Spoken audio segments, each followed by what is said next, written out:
my life easier. I still don't care.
This Racecraft TV stream is brought to you by Artesian Builds.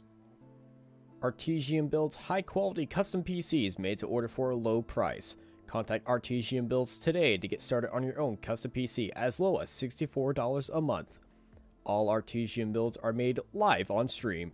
You can watch your builds and talk to the builders live at twitch.tv/Artesian Builds. For more information about Artesian Builds, check the link in the description.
Howdy, howdy, howdy, and welcome to the special event, Indy Car Classic, here at wonderful Indianapolis Motor Speedway. I'm Austin Knight, joined by Marco Barbadera, and you're here watching Racecraft TV.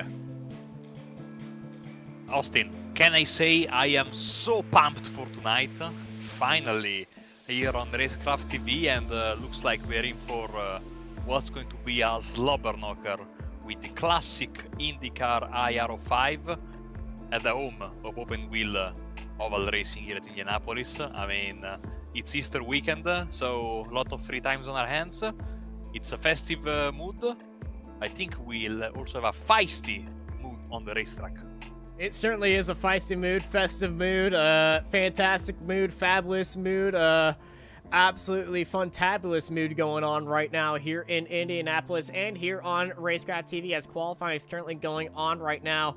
The boys at NASRA, they decided that their truck series, they were originally scheduled to have a race, but not a lot of drivers are going to be showing up due to Easter weekend. So they threw this race last minute together, and it's not just any regular race. This race has a few bit of prizes in there. $20 for the fastest lap, $20 for the biggest mover, also known as the Southern Autoglass Hard Charger Award. Usually in the truck series, you will have to do a qualifying lap to be eligible for that $20, and then $50 to second place, and I believe $100 or $75 to the winner.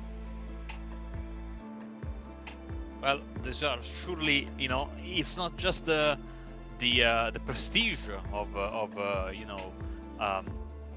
winning at Indianapolis in an IndyCar, but also, you know, some bagging some nice cash to bring home, Austin, which is always nice, as we are currently into the qualifying session. As you can see, there are some absolutely beautiful looking paint schemes, and I love that we are in the IR5, which in common with the DW12 or the IR18 as that it's made by Dallara, has 4 wheels and runs on ovals, because I think that apart from that it is a completely different beast to tame, especially considering the fact that this car has an aspirated engine, not a turbocharged engine, and so those restarts are going to be very tricky, because, you know, with the aspirated engine you get all the power you want immediately, which is not always a good thing to have. You need to be very, very careful, especially if you are not very, if you jump from the DW12 or iRacing back to this one, with even with the iRacing, you need to be careful, but with this car, you need to be super careful. Now, the good thing, most of these guys, track racers, or some of them also with the dirt background, as you were saying earlier, so I'm sure that throttle control is pretty high on their priorities, and they should be good for tonight. It certainly is indeed, and there's a lot of backgrounds here. We got Jim Beaver Esports in here with Connor Parise, Rallycross driver, currently sitting at provisional pole with Jim Beaver Esports, dirt off-road truck racing driver Josh Edmondson sitting there in second place, and then it's the NASRA Triple M pulling truck series driver Navarro sitting in third, and then Formula 3.5 driver Edward Samborski sitting there in fourth. We got so many backgrounds in this race. Yeah, Formula 3.5, of course, another car where you have to be very, very careful with your braking, with your accelerating, of course. Ooh. And that, oh wow, that was from Macmillan, was a bit too optimistic. And I was talking with a former Indy 500 champion earlier on the Open Wheel 500 one, the most. It was the Open Wheel 500 is basically the closest thing we have in a racing to the real 500. Indeed. We have like a month-long practice, qualifying, etc. Michele Costantini, now of Apex Racing Team, he won the race 2 years ago. He actually won the race in that famous weekend. He won the race the day, 2 days after that famous Indy Car Open race where Joshua Lee was making his debut on Apex Racing TV, and my power supply died midway through the race. And that insane finish, where it came down to a one-lap battle, and an immortalized no screen came from you. I was standing up, jumping across the room at the same time, and I believe I blew out a microphone or someone's speaker, but it was the most insane finish we've ever seen on while broadcasting IndyCar, which to have you and me back doing IndyCar stuff, it's not an open series like the community wants, but it's a little taster. I mean, it's perfect. I mean, it's great. One-off event with the drivers from all walks of life. I'm for it, Austin. I mean, this is going to be fantastic. To see, of course, times are so close there up front with Parise, 41.73, and both Edmondson and Navarro, but also Thomas, Samborski, Peacock, all of them are below a tenth of gap from the pole sitter. And look at McKinnon now, slotting it to 7th, 0.08 behind our leader. That is only good enough for 7th, and now down to 8th because. I think Dustin Scruggs has just beat him to the punch and up into the 6th place, tied with Samborski. This is going to be so good. It certainly is, and the best part is they're all in the same setup. It's a fixed setup race, so qualifying is just seeing who can get to pole position the best. And speaking of pole position, Blake Lothian, 41.73, tied with Connor Parise. Yeah, and I tell you what, most of the drivers are done with their qualifying. The only other driver I'm seeing pushing is Dustin Scruggs, I think. So Lodian might have just pipped Parise for pole position there at the very last second. Zach Adams is out there right now. Yeah. His first lap puts him into 13th. Rhett Tucker, this guy is absolutely fantastic in a cup car in the NASCAR series. He hasn't a defending Truck Series champion, but ever since they did the iRacing cap, we haven't seen him much on track as much. So Rhett Tucker, we like seeing him dominate a lot. The 99 goes into 9th after his first lap.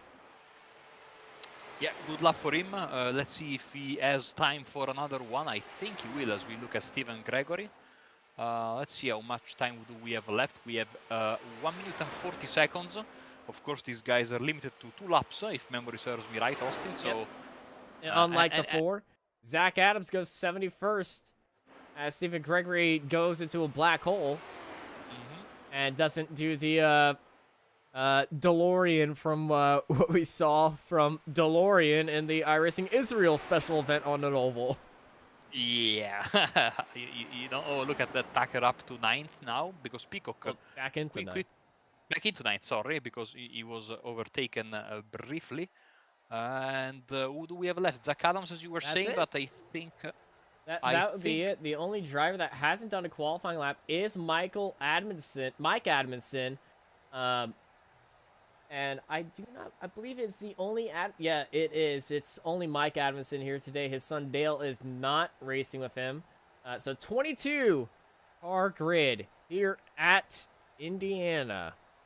of course Adamson will then be, if I am reading this right, will be ineligible for the biggest mover of the race Yes, award. that is usually how it's going to go as we sit here in Gasoline Alley, just waiting for the clocks to hit 0. But Marco, you know what's great about Indianapolis? Everything, the pageantry, the emotions, Oh, definitely the pageantry and the know pre-race festivities. Oh, you know what my favorite? Absolutely. Do you know what my favorite pre-race festivities is? Well, back home again in Indiana, right? Absolutely. I am very scared of giving. You know, I'm not superstitious and I'm a firm believer in science, but I'm also afraid that maybe my singing and your singing is what broke my power supply 2 years ago. So I will refrain, especially because my PC technician cannot come here to replace it this time because we live in different towns and we are barred from moving from our town in Italy for the next 3 days, Austin. And you know I have a very busy schedule with broadcasting, so Oh, it's absolutely cramped with you. So I think we're just gonna let people Google at things because last time I did it, if we did it, we blew it all up. So let's go to our starting grid here in Indianapolis. Indiana, Blake Lothian takes pole, followed by Connor Parise, Josh Edmondson, Zach Adams, Andrew Navarro, Stephen Thomas, Edward Samborski, Dustin Scruggs, Rhett Tucker, Taylor Peacock, Michael McKinnon, and Stephen Gregory from Indiana in 12th place. They're followed by Jonathan Lunda, Nathan Rogie, Josh Sosa, Jesse Siraj, Cody Knott, Michael Macmillan, Jeff Sickles, Dane Hagen, Eric Zimmerman, and Mike Adamson at the end of this 22 car grid. the new iRacing safety vehicle / pace car / safety car is lining up there. I am very, very disappointed by the lack of pace track for tonight. Also, just let's go over some of the technicalities of tonight's race. As we were saying, of course, it's going to be 250 miles, if memory serves me right. But more importantly, we are going to have 6 sets of tires for these drivers. As Edward Samborski is asking right now in the in-race chat, so probably hasn't read the rules. There is, smiling as always. He's always happy. When I told him that this event was happening, he's like, "Oh, count me in for sure." And I had to get a camera for this wonderful helmet that he's got on. And 6 sets of tires, as I was saying, which means 1 is the one they have on the cars right now as we are rolling, and 5 waiting for them on pit road. Also, as you were saying, fixed setup, everyone's running the same setup, and 1 fast repair, which means for the average casual viewer that doesn't know about this, that they basically have a spare car waiting for them in the pits should they need it. Now, if you crash badly and you need to use that fast repair, get that spare car, you sure need to hope that A, the caution comes out, and B, that you can make it to the pits back on your own power, because if you have to tow, you are not going to get back, of course. If the server is set up correctly, which I'm sure it is, if Austin hasn't set it up himself. It wasn't set up by me. It wasn't set up by me. It was set up by Michael McKinnon and that 13 machine. So if he wins, we know who to blame. Okay, so no lucky dogs if we are using the correct IndyCar rules. Yes. Therefore, if you lose a lap, making it back is going to be. Also, I want to say something. Usually these guys do not run with fast repairs. Also, if you hear any craziness happening behind me, basketball is going on, and my sister's visiting town who also plays basketball. So they're going absolutely crazy. I think somebody just scored a touchdown or something. I'm not sure. March Madness, I would imagine. It's Women's March Madness. Of course, yeah. And tell you what, Madness is going to also be on the racetrack in just a few seconds because the we have it's trouble. already happened. Macmillan's in the wall. He's way off the field. But I don't think that's going to be stopping these guys at all, as we are about to go green, green, green, and racing here in Indianapolis, Indiana. Green, green, green. They are waiting on the green flag. Very late start, and look at Samborski already looking down to the inside. Side by side, Lafayette and Parisi, followed by Edmondson, racing into turn one in these classic Indy cars for this Indy Car Classic here in this NASA special events. They go Samborski there side by side with Adams going onto the backstretch coming out of two. They need to be careful, as you can see already. Austin weaving left, right, and center. These drivers, we see in the back some other drivers trying to take it easy, maybe hoping for a caution. Is Macmillan for an early caution in order to get those repairs done.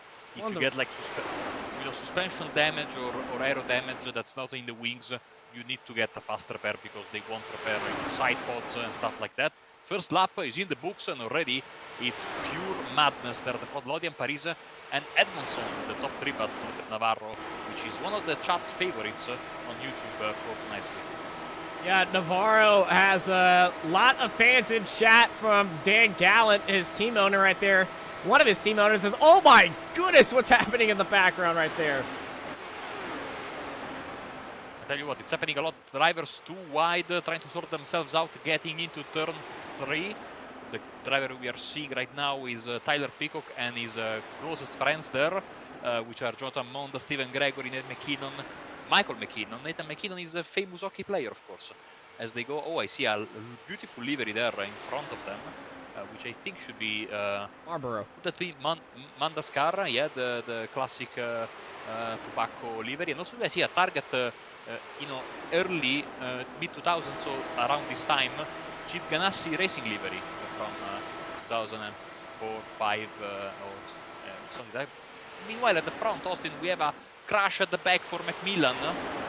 Yeah, Macmillan slowed down and everything, but he's all by himself, so I don't think that would be bringing out any sort of caution. But look at this pack we got going on. This is absolutely fantastic stuff, as they are almost bump drafting each other. We have seen some drivers try it in practice. I don't know the they were successful. Of that. They were successful.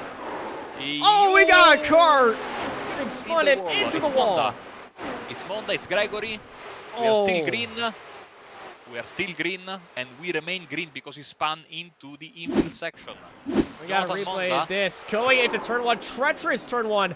Hard into the wall and coming across the track, just like we saw with Scott Dixon in 2017. And so glad that did not get airborne.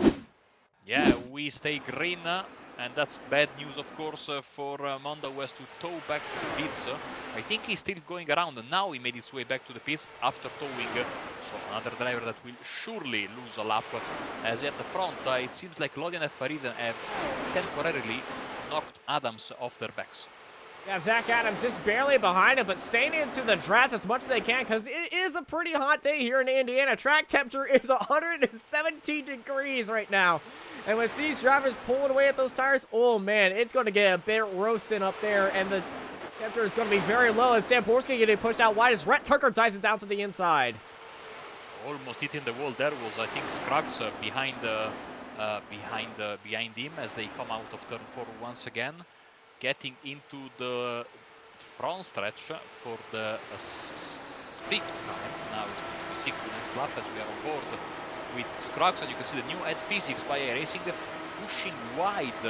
And behind them there must Gregory and Peacock Austin are swapping position there. They go side by side as they almost got into the wall.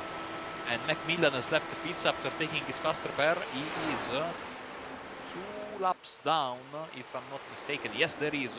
The same fate will befell, unfortunately, Jonathan Monda, one of the brightest drivers in the very, very early portion of the race. Back to the front stretch we go, and once again, everyone is moving up and everyone is moving down. They are all following the race leader, basically. Wherever he goes, they all go to get that draft. It is very highly competitive up here. We got Lavia, Paris, Adams, Thomas, Navarro, Tucker, Samborski, all the top 7 right here, but it's more like the top 5 in their own little pack there, and that is a little bit of a space behind them. And I believe Rhett Tucker is just minding his own business right now from these leaders. You know, Austin, I was talking to Indy, as I was saying, Open Wheel 500 champion 2 years ago, Michele Costattini, and he told me that this year they are very, very concerned because with the IR18, it is going to be, drivers are afraid it's going to be a bit of a train, single file race, tough to pass, draft, aero push is terrible, but I'm seeing the complete opposite with the IR5, especially these leaders. They are running inside the guy's gearbox in front of them as they are now going past a couple of lap cars there. No trouble whatsoever, despite the extremely hot racetrack in these first 8 laps and change. Yeah, the wing on the back of this car is absolutely massive. It produces a lot of downforce, and you're able just to stick it around there full throttle, even if you're buried in the gearbox behind you. And look at the lapping effort by Rhett Tucker going all the way down to the pit wall. We're 3 wide with that lap car, that Patron car of McMillan, getting held up by Michael McKinnon. Almost some contact right there, and lap traffic here is going to be very crucial, especially if you're not up to snuff right there, as we're 3 wide behind this lap car. But Austin, apart from that troublesome moments there that we had at a couple of drivers making contact, it's been close and it's been McKinnon! It's a big wreck, Austin. Big wreck, caution is out. Wow, I jinxed it massively, might I add. And usually I do the commentary script, because this is what happened. Michael McKinnon just got a little too much speed, but it actually looks like he was pushed from behind. Who's that? The number 10 of Dustin Scruggs gets into him, and then that just gets everybody into a mess, but McKinnon probably got the worst of it.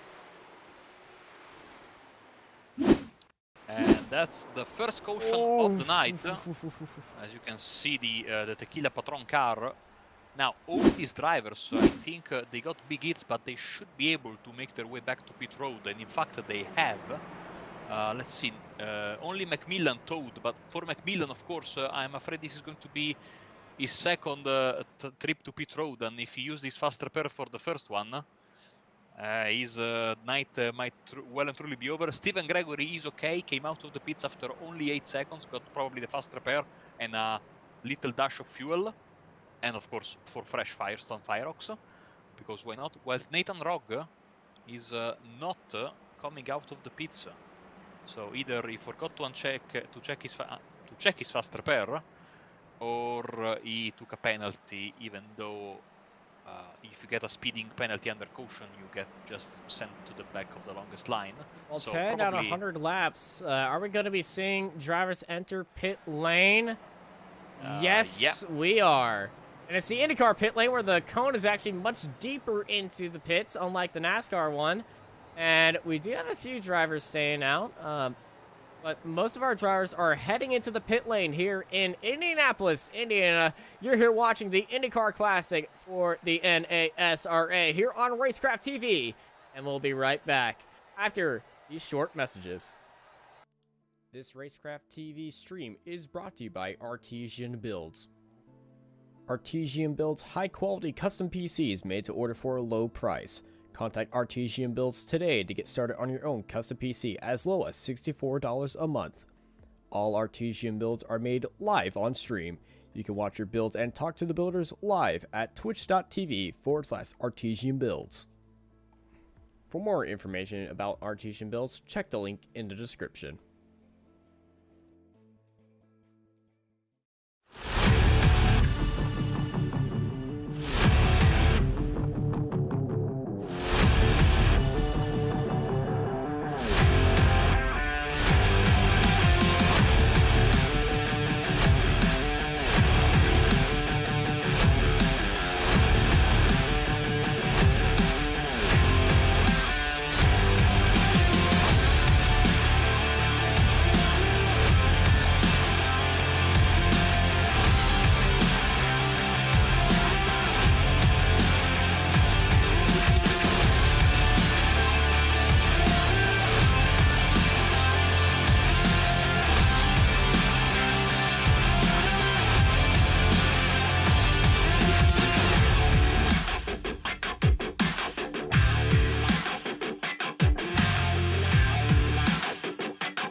Welcome Whatever. back to Racecraft TV. Not whatever, Marco. Lights are on the pace card. Oh no. Well, you know NASRA, they love their double-filed restarts, so it's not a pure IndyCar restart field, No, no, but this is no. This is historically correct, Austin. historically correct. Yes, yes, sir. Double file restarts were in IndyCar up until 2015, something like that. I was there in 2014. I did not remember double-filed restarts being there. But then again, I was sitting in turn 2. When I did the classic IndyCar series, which basically was with these cars, I also led a couple of laps once, because I missed my pit. We did double file restarts, and they use the same rules more or less as classic IndyCar. So Well, as we're coming up down the short chute, heading into turn 4, I'm gonna let Marco take the lead on this restart. yes, sir. As we are getting ready for the first restart of the night, as the iRacing pace car is the new iRacing pace car. Pace sedan. Pace something is trying to get into the pits. There we go. We'll see if Paris waits a long time. Oh no! There's Oh some- no! Oh no! No! And we stay green. No. Oh, that was. We stay green. We stay green. Souza in the wall and immediately takes away from the action. Sam Borski bringing it 3 wide down the bottom, but Connor Pace, big jump. Oh no! Oh no! Massive wreck. That's Stephen Thomas in the air. He's still in the air. He's rolling around. He's still bouncing up over the walls and on all 4 wheels. Doing a little break dance, and he's landed it. Hey, it looks. And Hey, look, it's Formula V. And Zach Adams, unfortunately, I think was involved in a crash as well. Oh yeah, he was. It was the other car flying through the air, Austin. So Zach oh, he got hit from behind, and oh no. And the happiest man on the racetrack is going to be, of course, Josh Souza, who, unfortunately for him, pulled back to the pits. So if he stayed out, of course, hindsight is 2020, he would have gotten, made his way back to the pits without losing anything. But now towing is going to be close because, of course, now they are at pace speed, and he's 1 lap ahead of everyone with the tow. But you will have to hope that the drivers take a long time making their way around. As I see. Oh, how many flips has he done? Is that a Marco Barbanera slow motion shot? This is the Marco Barbanera slow motion shot, with added background music as well, because, jeez. Oh, that's oh, wow! Oh man, look at that! These compared to the new Sam cars. Borski got one of the green cars got in there. That might have been the Patron. No, it's not Sam Borski. There's two teammates there with the same livery. You see, one is going below the flying car, and the other went past. So these cars might not have the new damage model, but boy, do they take flight so easily compared to the new car. Absolutely. I believe one of our drivers we could see is Nathan Rogan on that roll bar. Happen right. Oh no, it does not happen right there. I thought we were going to get there. By the way, in the meantime, as we see other replays, I can tell. Look at that car sliding on the roll bar and then making its way to the catch fence. I can tell you that in the pits we have Dustin Scruggs, Stephen Gregory, Nathan Rogg, Stephen Thomas, and these are sort of regular stops, like people that made it under their own power back to pit road, whilst Jonathan Monda is trying to get his laps back. Zach Adams and Josh Souza have taken the tow, and of course they are risky. Probably they will lose a lap. Where is the pace car now? Middle turn 2. Okay, so now they are on the same lap as the pace car, the drivers who took a tow. So we will see where they will be. Now it says -2, but it's because timing and scoring will have to update. So if It's Souza can make sometimes. if Souza can make it out of the pits this lap, he should be on the lead lap. But don't remember, Souza was the first one to go into the pits because. Oh wait, no, it was the same lap. That's right, but he crashed before he crossed the. He crashed before he crossed the line. Austin, you are absolutely right. So what I just said, throw it in the bin because it's not true. Throw it a bit, set it on fire, and donk your pig. Got it. In the meantime, I was, let's see, looking at, so the double file restarts were dropped in 2014 by IndyCar. Ah, the year that I was, my first Indy 500 that I went to. Post tire in the face. So lights are still on the iRacing new sedan pace track. Paris leads the way. Speaking of the sedan, I know iRacing has said it's not resemble of any car. It kind of looks like a Ford Focus. Okay, so everyone I've asked has given me a different. I've asked them. I've asked other drivers and teammates and friends. You know, what does this car remind you of? And everyone gave me a different answer.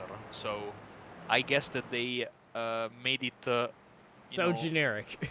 So generic that everyone can see what. But I see, for me, the back is of a BMW and the front is of a Ford. So at least we are on the same page. Okay. It was been a running joke for the past 3 races that I just came up with a different manufacturer each time I saw it.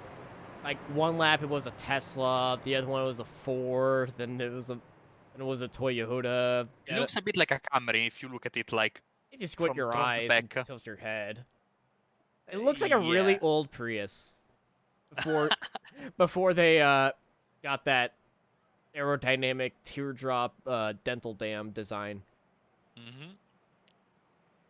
So one thought I had earlier before we restarted, Austin, was are the leaders going to be again very slow to get the green flag, or maybe someone will want to accelerate earlier? But of course we didn't see that because we of course had the crash to commentate there of Sousa, and then of course the other big wreck.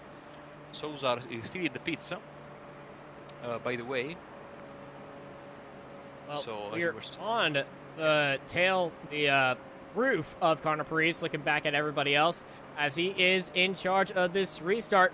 Hopefully no craziness happen as we come through turn 4.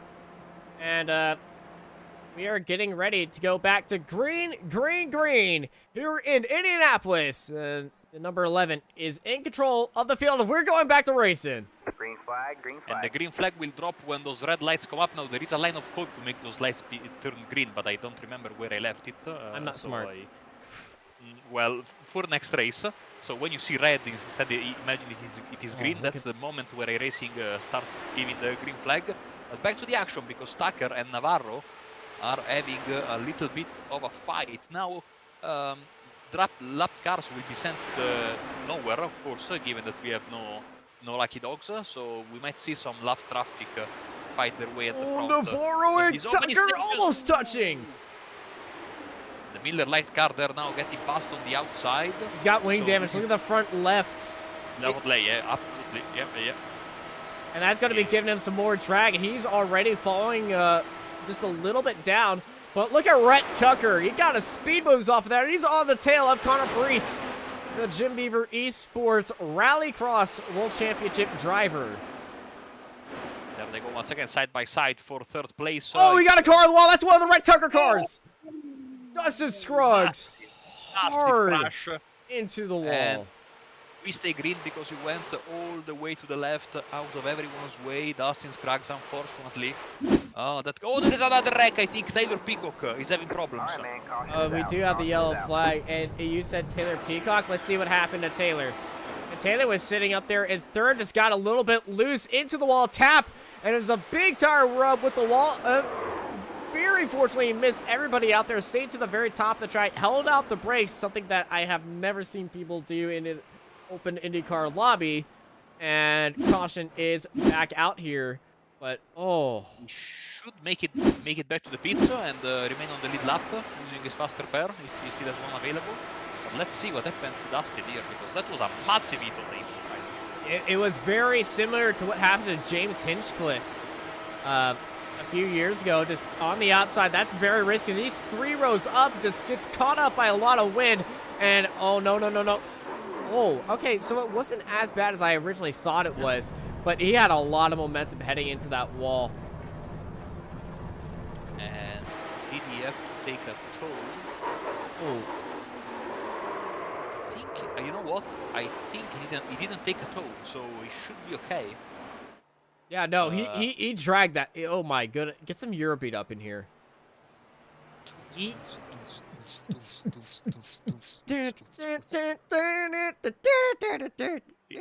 know, I was listening before the broadcast to some classic late 90s, early 2000s Italian dance music. You know, speaking of Eurobeat, of course, you know, Italy is the, you know, the birthplace of Eurobeat. And He's still on track. he went on as to not get the penalty for pitting with close speeds. Look at that. He now gets it. This is absolutely fantastic. Yo. Yeah. Applause to that. One faster pair, and dang, Dustin. You know what? That they say that deserves an award. I don't care. They say usually here in Europe, especially in the UK, but also other places, they say no cheating in the press box, but this deserves yeah, look at that steering angle. Absolutely fantastic. And faster pair. And just like that.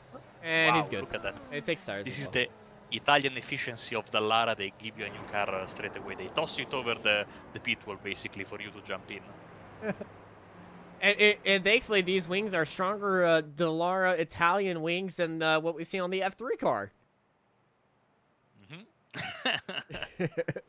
To quote one fabulous series on Sunday. Here we go once again with the pace car, who was having a lot of work in these first 20 laps. Well, you know, this Honda Civic, it's very fuel efficient and everything. But speaking of the Honda Civic pace car, St. Petersburg in Indy Car, the pace car ran out of fuel. It was out so much. Yeah, they had to do some self-pacing for the final lap before the restart. You know, they like to do here in Europe, especially at the lower levels of youth soccer. They try to teach the kids a bit of respect, so they do the self-refereeing in some games. And that was basically the thing I could think about when the pace car ran out of fuel and they had to do the final lap of pay. That was the final restart of the season, by the way, if I'm not mistaken. So it was. So yeah. By the way, yeah, we have a time limit, but the organizers went absolutely bonkers with the server time. They spent clearly a lot of money because we have 3 hours and 50 minutes of time limit. So we can run like 2 or 3 races.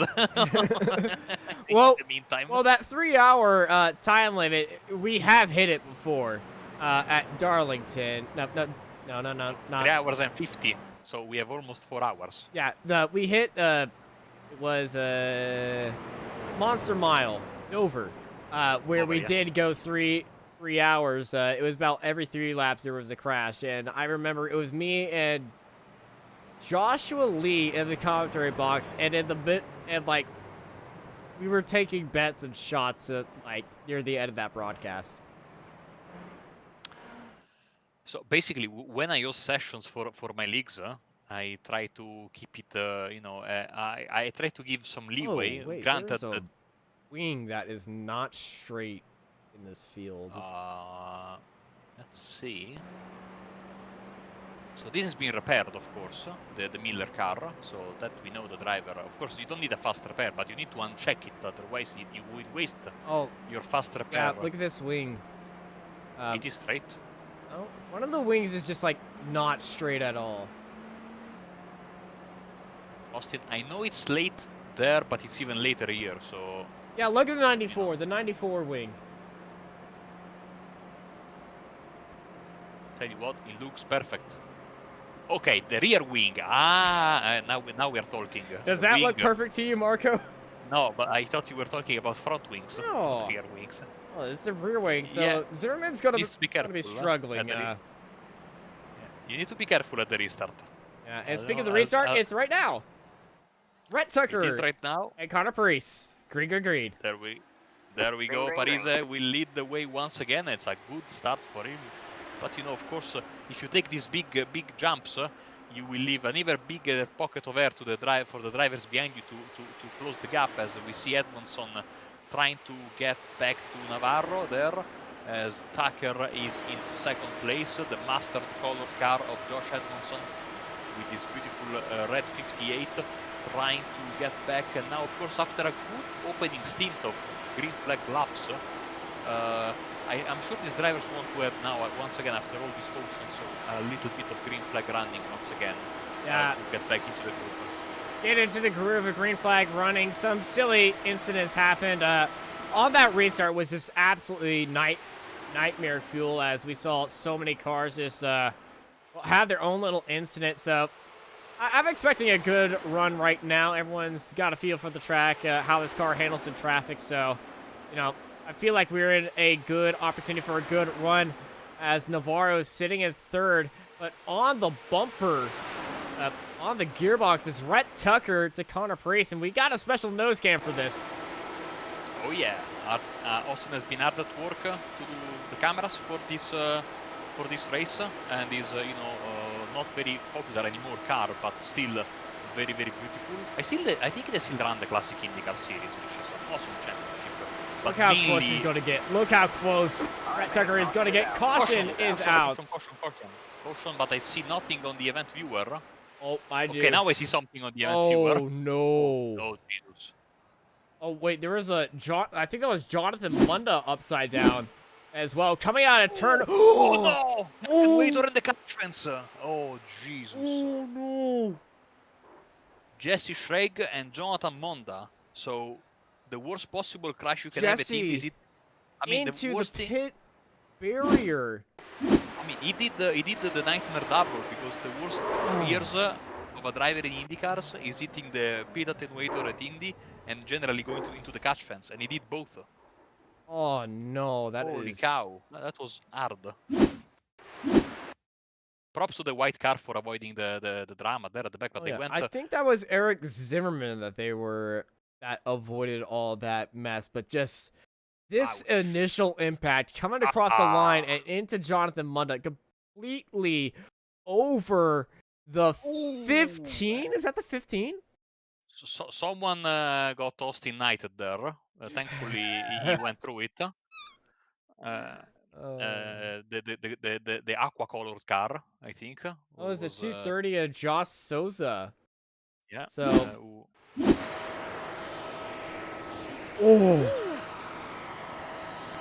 He's a couple of laps down, so he will be at least happy to have avoided that. He will get a couple of positions over these drivers. So Jonathan Monda and Jesse Schrag are both unsurprisingly towed back to the pits, and we are under caution still. When the caution came out, Connor Parise was our leader. And I get immediately cursed for saying, we seem to be in a good spot to go green. Everyone is figuring out, thank you. And exactly 1 lap later, oh no! So it's now one commentator's curse apiece. Let's see, we have some different strategy. He hit the wall! Oh god, oh god.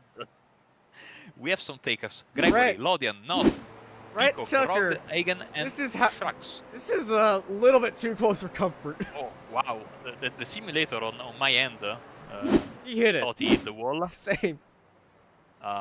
So as I say, Gregory, Lodian, Peacock, Not, Rog, Scruggs, Hagen, Sickles are all taking to pit road. So now they are 4 tire sets down. Sorry, 2 tire sets down, 4 tire sets available. This is their 3rd tire set that they put on their cars. And you know, of course, Austin, with all these cautions and of course the importance of having to manage your fuel, you never know that extra bit of fuel you put in this caution might make the difference down the road when we come to the final stop. As you can see the stint length here, and as you can see, everyone is on the same page at the top, apart from Thomas, who of course was involved in a wreck earlier in the race, if memory serves me right, was able to bring his car back to pit road, of course, despite the damage, and of course no one's told Zimmerman, hey, you should probably take a look at that rear wing. Yeah, that is, if it was, as we have drivers taking creative lines there, if it was, you know, the thing I hate crash. No, it's not Samborski. No, Pured is the I think it's could that be Navarro? I see someone there on the on the access road. As I was saying, the only thing I like about, I mean, I don't like crashing, but when you crash with hard in the back with the IR18 and the wing doesn't detach from the car, but it still stays attached. So you go around the racetrack and you're dragging this rear wing on the back of your car like it's a pillow or something that you bring around. And if we had a new damage model, that would be probably the state of that rear wing, dragging behind like it's some sort of a parachute. Italian, it would be a Italian rear wing, as we've been joking around in the Formula 3 Yep. series.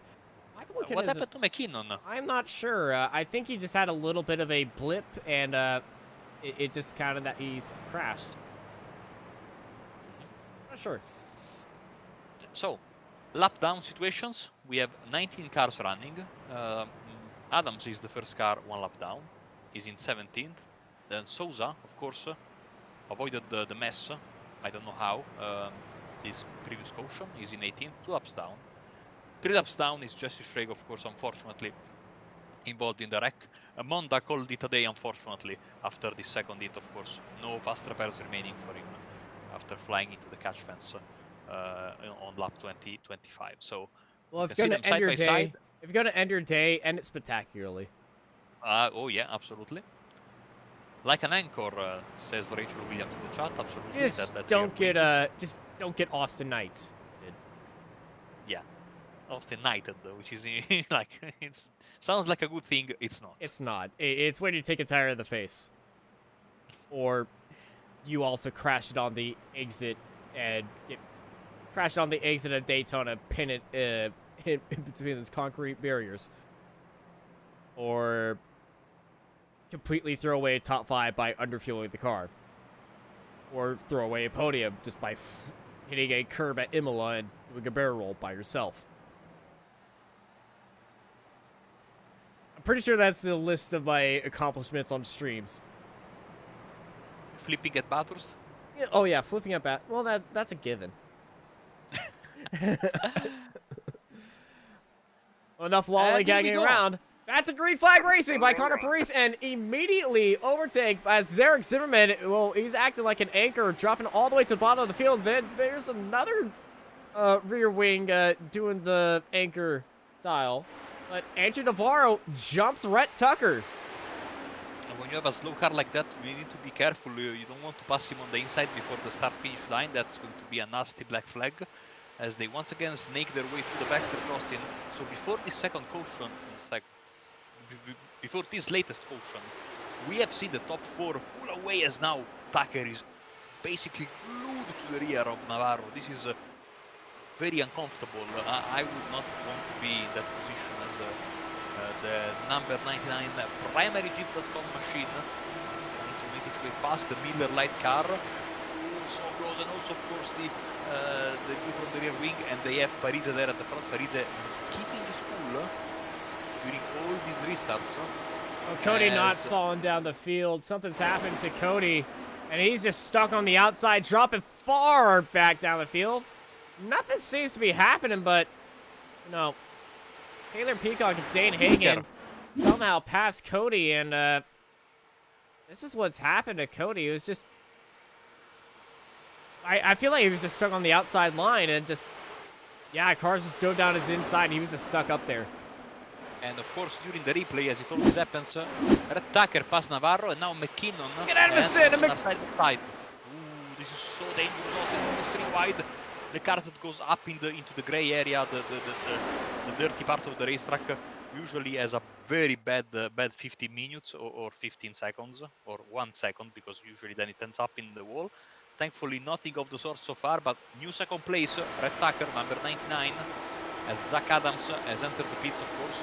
So green flag stops that you never want to do. Zach Adams is the first car one lap down.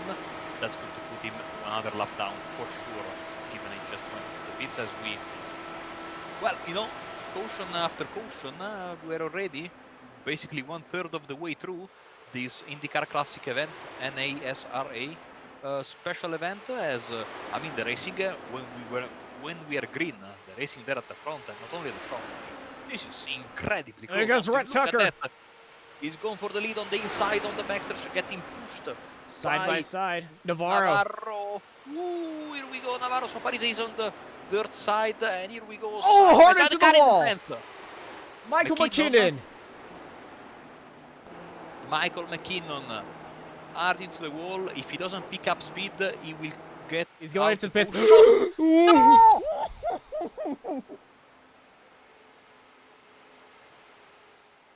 Man, oh man, Austin, I saw several cars and several drivers at the medical center. I saw a lot of crew chiefs, a lot of fans, and maybe the race director having a little bit of a moment right there, and I certainly did. Oh no. You know, one of those moments, we have seen a lot of commentators on iRacing, but still one of those moments that lets you basically cling at the chair. As we go for the lead once again, here we go, Tucker and Navarro. Is Edmondson? Yeah, that's Navarro. Yeah, Edmondson is just sitting back behind his teammate of Connor Paris, both of them a part of Jim Beaver Esports. Be surprised that, I'm not actually surprised that Jim Beaver Esports does not have a team paint for this car. Now we are officially hitting the 1/3 mark. Look at leader Navarro saying, I'm not giving you my draft. Defensive line, but you could get a push from back there. Navarro gets a little switch around. Here comes Rhett Tucker looking out to the inside, side by side, as they head into turn 4 out of the short chute. And this is great news if you're Connor Paris or Josh Edmondson. And hey, do you know what's better than 2 wide? 3 wide. Yeah, 3 wide, but I don't think that Paris is going to go for that. But hey, look at that. Who's passing Edmondson? That's Stephen Thomas looking down this inside. Thomas, of course, using very cleverly that fast repair, and now he's back into contention. Samborski is waiting in the wings. We have a top 6 breakaway as they are side by side for the lead. And just look how close it is. It looks like you're on Saturday afternoon traffic here on board of Connor Paris. It just looks so nice and calm. Until you realize on how fast these guys are actually going at 210 and 215 miles an hour. Thumbs up for Freedom Units as we go once again onto the start-finish line. They're made of bricks. Lap 25, lead change. Rhett Tucker looking down the inside, but watch that high line through the short chute. I know Rachel Williams have pretty much tagged this line as short chute princess. That outside line, if you nail it right, you're going to get such a better run than a car side by side on the inside because you're using more of the track up there. You're getting a little bit of boost off the banking, but then the air is getting pushed onto Rhett Tucker's front wing, giving him an advantage going down low, and Tucker's going to secure that spot. Now in the IR18, it's a little bit different, but here in the IR09, you got that massive wang on the back of your car. You know that Lara made a new car in the meantime. Oh, side by side and everything right there. But look at this. The more they stay green, the more the pack increases in size. Now he's at top 7 fighting for the lead. Yeah, because the pocket of dirty air, the pocket of air, is so massive in this car. It's kind of like running a NASCAR around here, just on fire. And now, all of a sudden, the top 2 have created a mini breakaway, but trust me, this is not going to last long. Punching that big hole, as I was saying, is not going to do anything for you. And now Lodian has joined the party, and you know, effectively, we can say top 8 now because the ninth guy is of course Den Hagen. Is quite a bit away. So for now, we have 8 cars fighting for the win, which I think is a pretty decent number. So we're going to, and of course, this is pending cautions. So we still have pending cautions and green flag pit stops. And the driver we're on board right now. Look at it, we got a little bit different strategies going on. We're currently riding on board of Stephen Gregory, who is on the freshest tires of this group.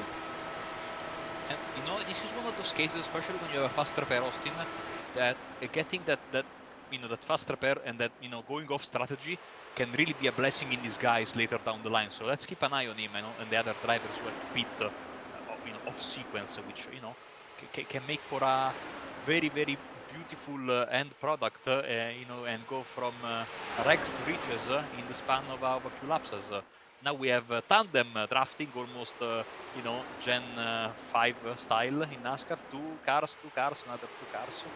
I suggest they don't. Oh, big wreck at the back. Oh, Cody not off. All right, man. Oh, Caution no. is He's, out. Caution is and out. that's going to be a caution. Yep, caution is out, and I'm pretty sure that's going to be bringing most of our cars into the pit lane, as Cody Knott has had an issue, and this is what's happened to him. Like I said, this is what's happened to Cody Knott. This is what's happened to Cody Knott. Ooh! He almost collected that turquoise car that was. The 230 did the 230 have another issue? Now, This is what brought out the yellow flag. The market I think I said that word mixing French and English, so I will say that aqua colored car for the next time.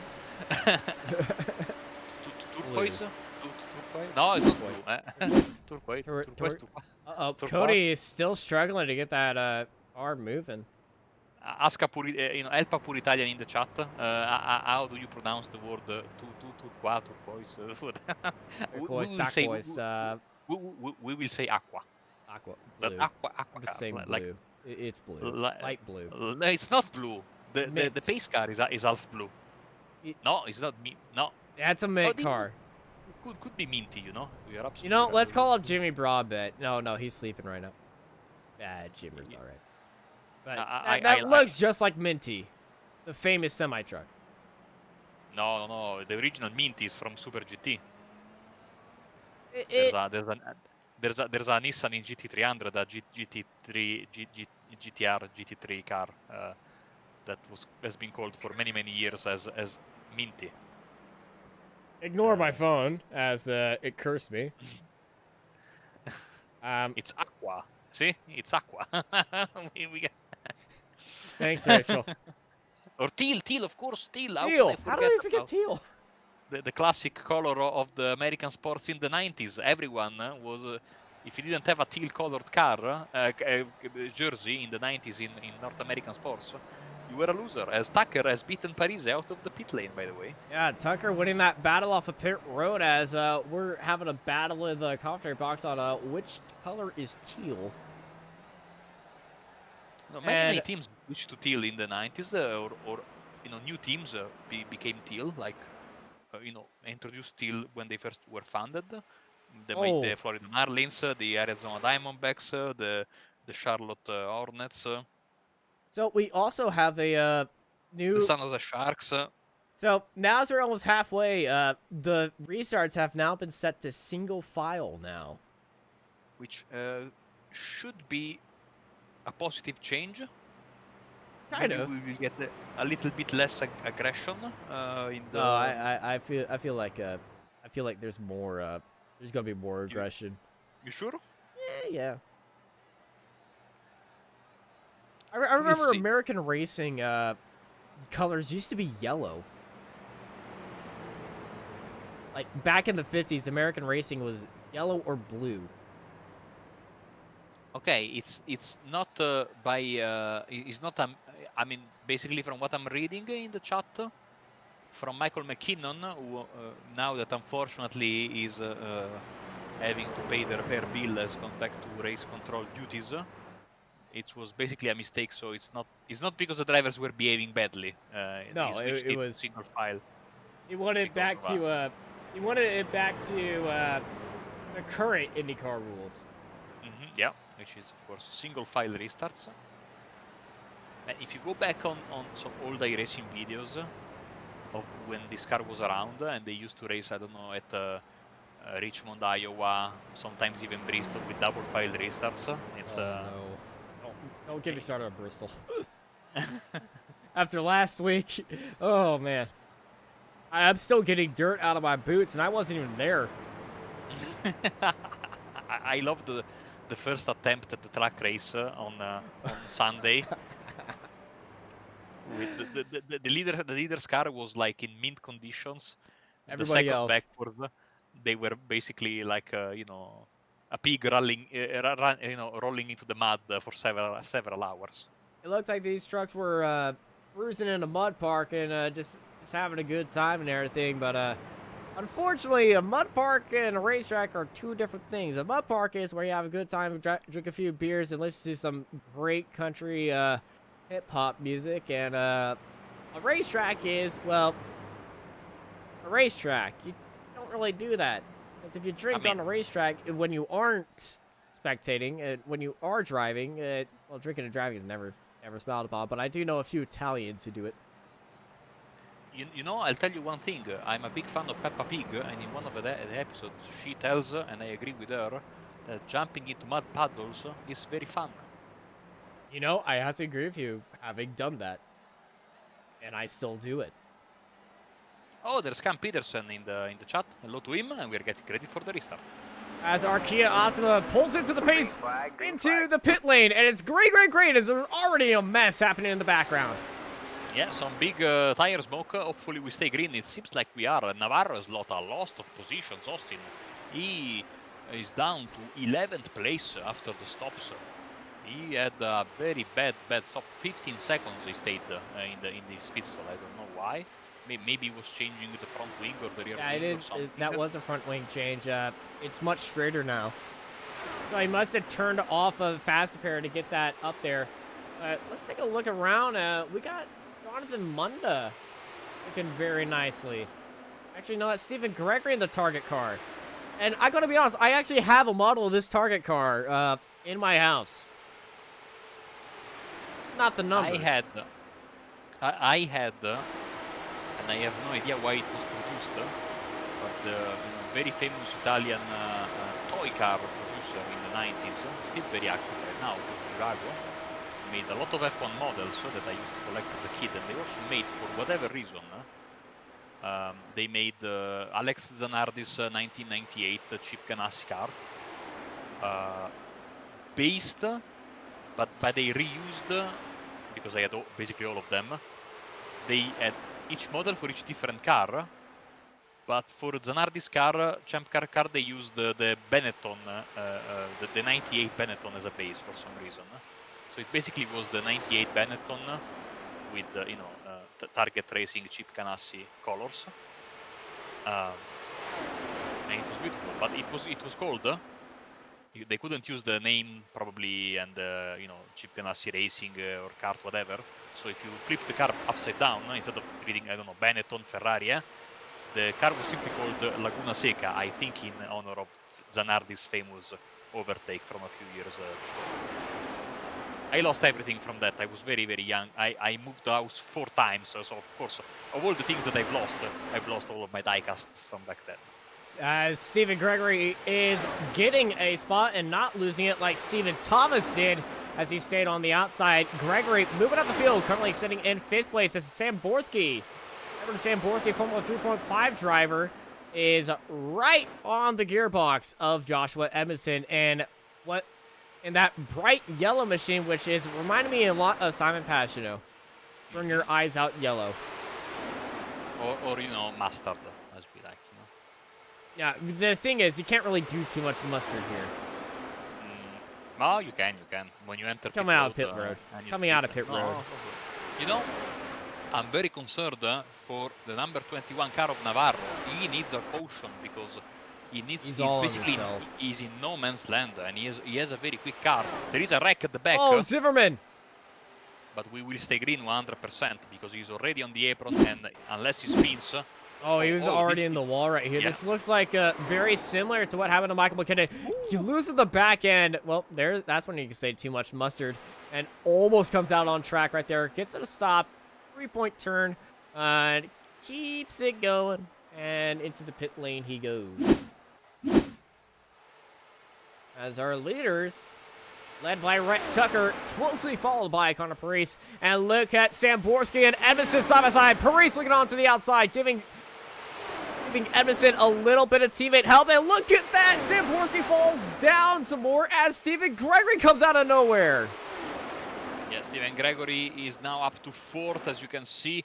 This is the best thing that Navarro can hope for. Big fighting. Still 3.5 seconds away, but of course it is just to get into the draft range of the last car of the pack. And the last 2 cars of the pack are fighting right now.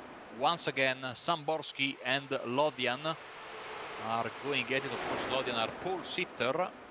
for this race. By the way, the biggest mover who's going to bring home some nice hefty bucks is Dane Hagen right now, 11th place. Oh, look at that rear wing. he will use the money to pay the repair bills, of course. Yeah, 20 bucks goes to our biggest mover here this race. Then our biggest mover has to put in a qualifying lap, and only one driver did not qualify, and I believe that was Mike Adamson. And the reason why Mike Adamson didn't qualify, he's not in the server. Yeah, he didn't start. Yep. So. Oh my goodness, what are these guys doing? Stephen Gregory on the inside of Josh Adamson. Almost into the wall.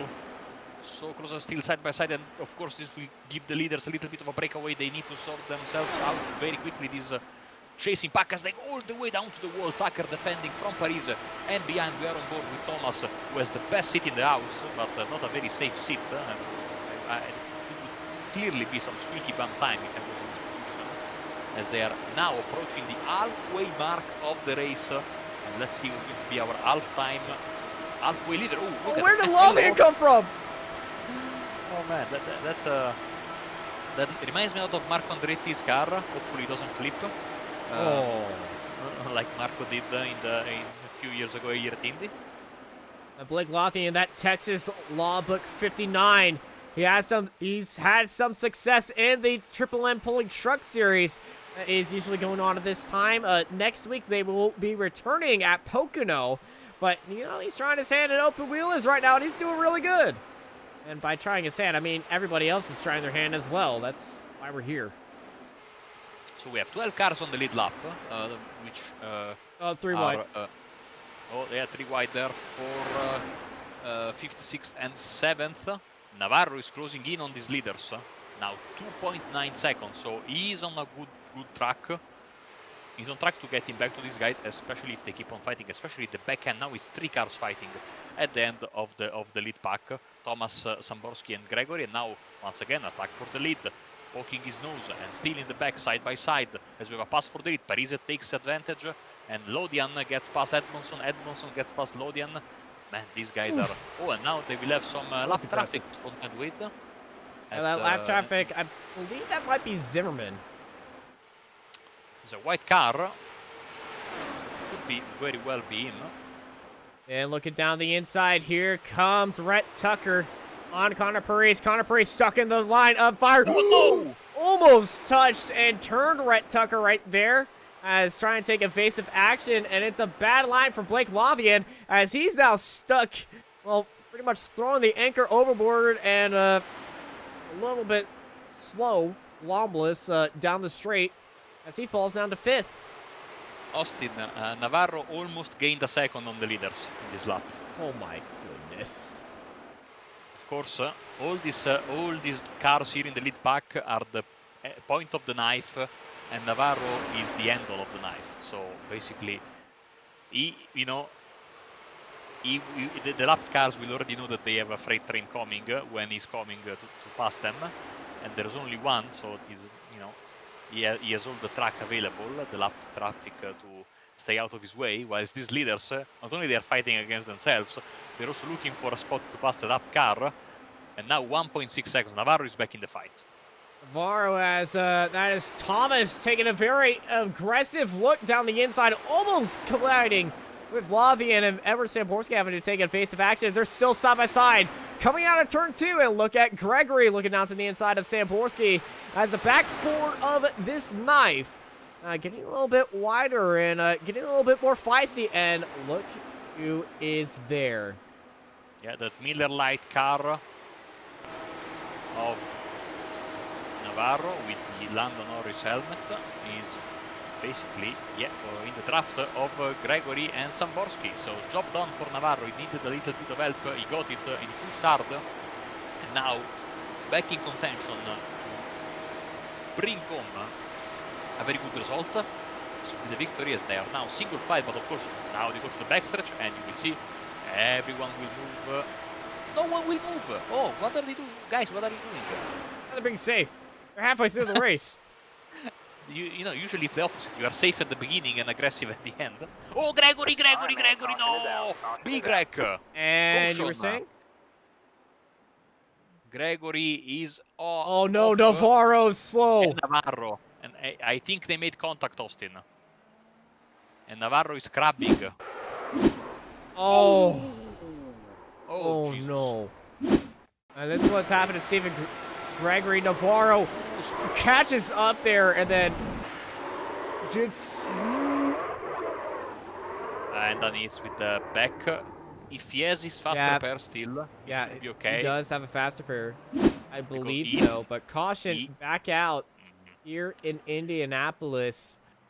55 out of 100 laps down here in the NASRA Indy Car Classic here on Racecraft TV. We'll be right back after this short message.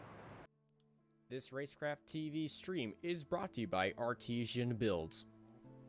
Artesian builds high-quality custom PCs made to order for a low price. Contact Artesian Builds today to get started on your own custom PC as low as $64 a month. All Artesian builds are made live on stream. You can watch your builds and talk to the builders live at twitch.tv/Artesian Builds. For more information about Artesian Builds, check the link in the description.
Welcome back to Racecraft TV. We are back here live at Indianapolis, Indiana for the NASRA Indy Car Classic. As our sixth caution is out, Stephen Thomas stayed out and is leading Connor Paris and Rhett Tucker. Austin, this is very interesting. I would say that it's not the worst idea in the world, because I think they will have to stop again at least once. So we'll see. Sometimes these drivers stay out and then they pit on the last useful lap. But when you have... we did on lap 39 last time, and we got another driver going into there. That is Cody Knott. Yeah. Going into the pits, and we saw Knott have... He's already lapped down 12 cars on the lead lap, but this is the right time to use it. This is a very interesting strategy here, Compton. Let's see how it works out. Hey, Austin. What? After fighting hard for almost the entirety of the race, Josh Souza is back on the lead lap. Hey! Give a hand to Souza. See, after also getting a tire in the face, mind you, he ducked. He's back. He ducked.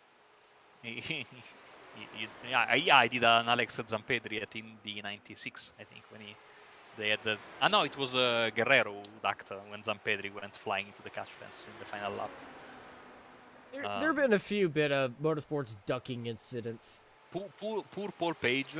I love Paul Page, but that season he was doing both kart and IRL commentary, and they had Alex Zanardi in kart and Alex Zampedri in IRL, both Italians, both called Alex, both with a Z starting the last name. And during kart races he would call Zanardi Zampedri, and during IRL races he would call Zampedri Zanardi.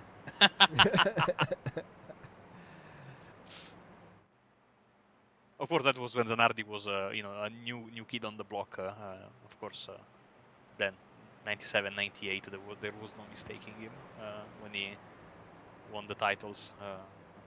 What was, in my opinion, the golden age of open wheel American racing. 97 and 19. Those 3 years, 96, 97, 98, were the best years. Oh, of Dustin car. Scruggs. That rear wing should not be on a car. Nope. But and maybe Alpha Tauri will give him a Oh, look at the season side pod livery. too. Oh God, how is he going straight?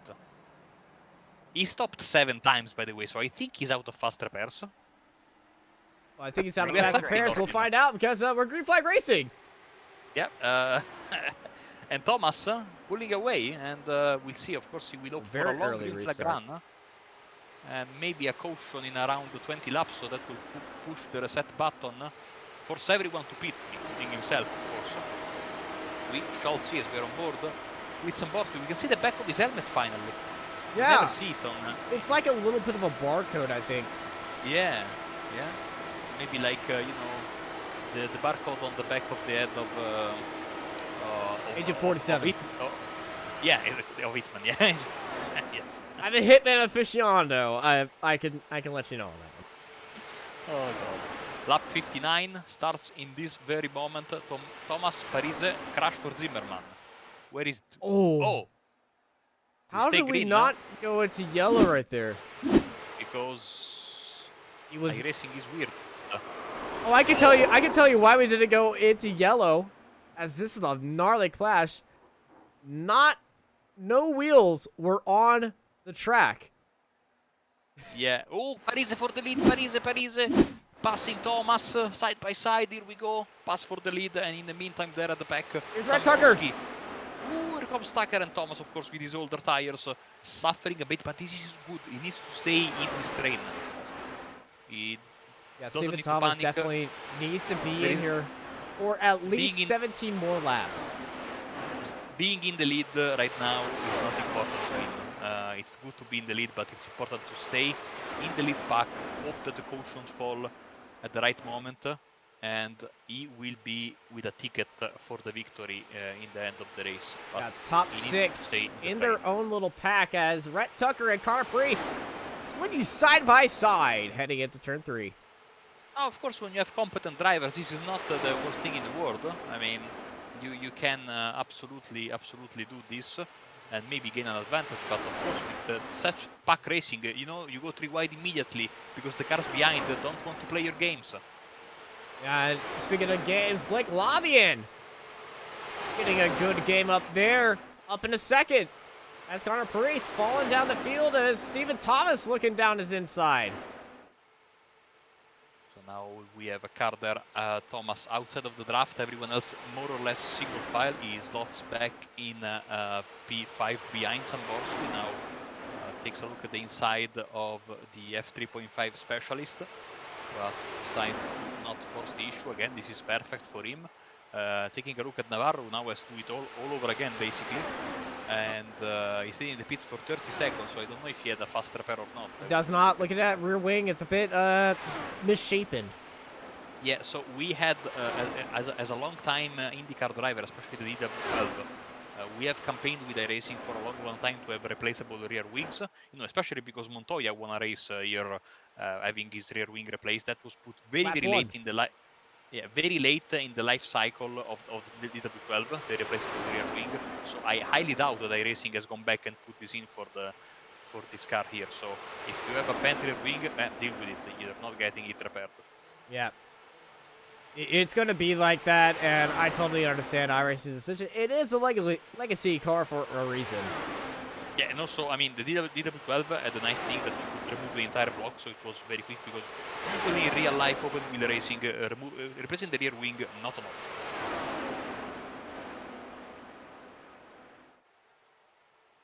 I still wonder in F1, for example, the races are so important, cars are so technologically advanced, and still they haven't put in, probably because of weight-saving measures, they don't have a system for quickly replacing the rear wing. If you get a rear wing damage in F1, oh yeah, you are well, the thing is, it's got that hydraulically controlled DRS. Oh, DRS, of course, yeah.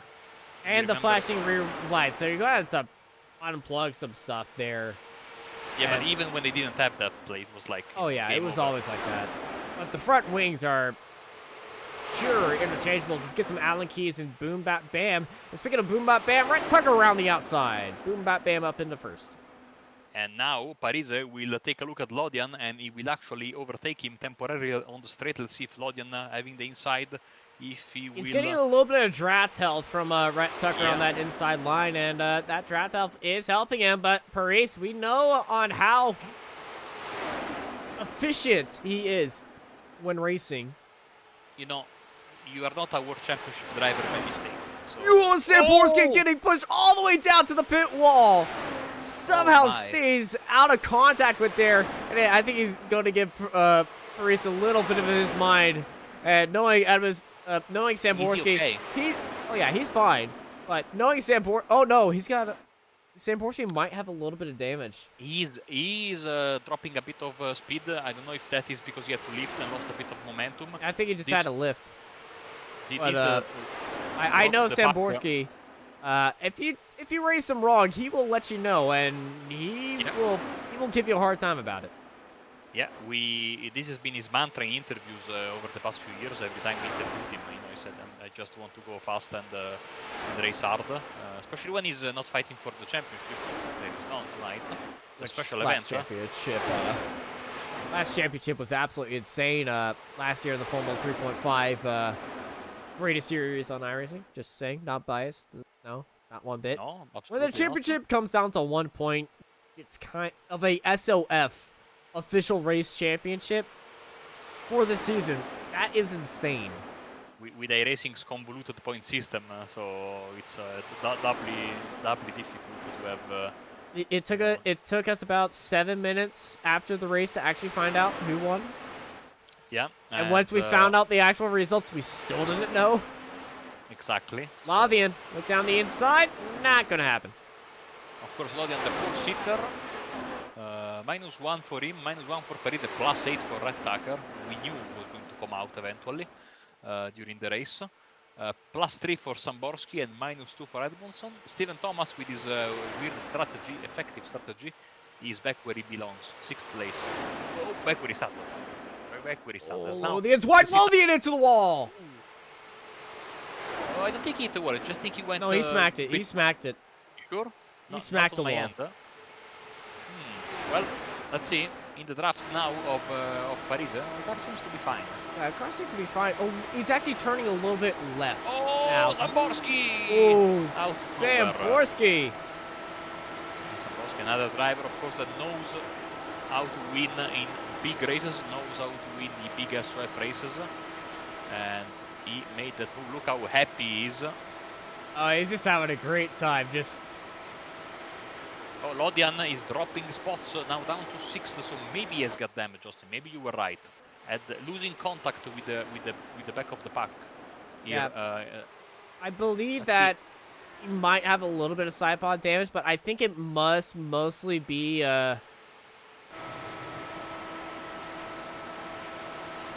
He's staying out, so he's either banking on a caution or he knows he can stay on the lead lap and maybe get a faster. Yeah, he's got suspension damage. Look at it. Look at him on the straight. He's turning the wheel a little bit left. Yeah, when I was driving this car earlier, I was turning the wheel right on the straight. Yeah, that you are supposed to on oval if the car is set up properly. It was a fixed setup. Same setup that these guys are running. Yeah, so I mean, usually even fixed setups have the if done with by people that knows what they are doing, they will put. I find it very odd to drive oval cars having to keep the wheel straight. For me, the wheel needs to be turned to the right on the straights. It's like how I grew up on NR 2003, and that's how the pros do it. Right, of course, you will need to maximize the car momentum in the corners, no? So it would be stupid to have to keep the wheel. So some people race with the oval setups with the wheel to keep it to the left. I find it absolutely impossible. Like my brain doesn't understand it, and it's probably also very slow. But I'm also very slow with the proper setup, so that's besides the point. What I'm seeing is that Lodian is dropping like a stone. Now Navarro will get the best of him. So Lodian stopped, as I was saying, for 5 times. Here's hoping he never had to use a fast repair. So and now Navarro goes past him. So you know it's big damage because Navarro's car is not in good shape either. And Yeah, Navarro has that unrepairable rear wing, as Connor Paris is looking strong right now. And Austin all of a sudden minus 30. So we're getting into the home stretch here at Indianapolis for the Indy Car Classic and NASRA special event with the IR05 and not the IR09 as Austin said earlier. Well, it's 2009 Dallara. Oh, it's scanned by... it's the IR05. Shut up. I'm Italian, I know what I'm doing. It's my car. Deal with it. It's my country. Deal with what I say. Oh, Tucker trying to hold it around the outside of Connor Paris, and he actually made it work in the short shoot. Oh my goodness, and look who has joined the fight. Josh Edmondson in that mustard yellow car on the back end of Everett Samborski. These top four all up in the draft. This lap car. Oh, this front straight is going to get spicy. We're going to go wide. Oh, okay. Teammate communication right there. So thankfully nothing happened. That was Dustin Scruggs into the pits. Teammate communication was get out of the way. Probably. I think it was more Black like Claudian Austin is going for a stop in green flag and to basically bring the car home, get the fast repair, and he will be done. And now, of course, he's rooting either to stay on the lead lap and get the caution, or not get the caution and maybe outfox the other drivers. But I think for him it's better to have a caution and staying on the lead lap. Now, does he have a fast repair? I'm not sure. I wish we had a fast repair reaction, but looking at this, Josh Edmondson and Steven Thomas at the end of this group have been on these tires for 33 laps, and these two are looking at a pit stop very soon as Paris down the inside of Rhett Tucker. So in the box, Lodian was coming out of the pits right now, so he's not on the lead lap anymore. So he needs to wait for these guys to stop and then eventually get the caution. Lodian was stopped for 8.2 seconds. So definitely, I think he had a fast repair. Yes. And look at this dive by Tucker into turn 2. And I'm very stupid because if we have a caution... Oh, Edmondson gets collected by Navarro. That was not Navarro, but absolute calamity happening at the front of the field as Josh Edmondson and Connor Paris, the teammates, collided with each other. Tucker down the inside of Paris, and Paris, I think, just gets sent out wide into his teammate, and the Jim Beaver Esports guys have, well... Did Lodian make it through safe? And if he did, of course, I was talking stupidly, because everyone will pit and he will get the wave around. Here's Blake Lothian. Right in... Okay, he's okay. He's okay. He will get the wave around. It's okay. He will back on the lead lap. But what an incredible turn of events here. This basically takes two of the faster cars around tonight. Yeah, two of the favorites of this car, this race, Edmondson and Paris, both of them forcibly towing back, and so that's going to be holding for a while and will be put a lap down. We only have 8 cars on this lead lap now, and woo-hee. Let's see how many will stay out and take the wave around. So Lodian for sure. Yeah, Lothian definitely, but Samborski has to stop. Scruggs can stay out, I think, because he stopped on lap 71. Here we go. Everyone comes in. I don't see any games being played here. Everyone's just going to go into the pit lane, who is on the lead lap. And there goes Lothian taking his spot. And here comes back. Yeah. So and Scruggs also. So, but Scruggs has to not has to pit again. Oh, Edmondson is not on track. Both Connor Paris and Josh Edmondson are not on track right now. Yeah, Austin. I think they are. They're just out on the tow track. Oh, they're still on the tow track? Well, who's going to win this race off pit road? And I see a green car, but Rhett Tucker went through him. Rhett Tucker's going to win the race off pit road, followed by Everett Samborski and Andrew Navarro in 3rd place. Well, Navarro's got damage, and the big winner, of course, out of all of this is Steven Thomas. His gamble, Austin, paid off beautifully. Oh, Thomas must be fist bumping in the air. It's like, yes! Followed by Dane Hagen, our current leader in our Hard Charger Award, with that rear wing somehow keeping his car to the track.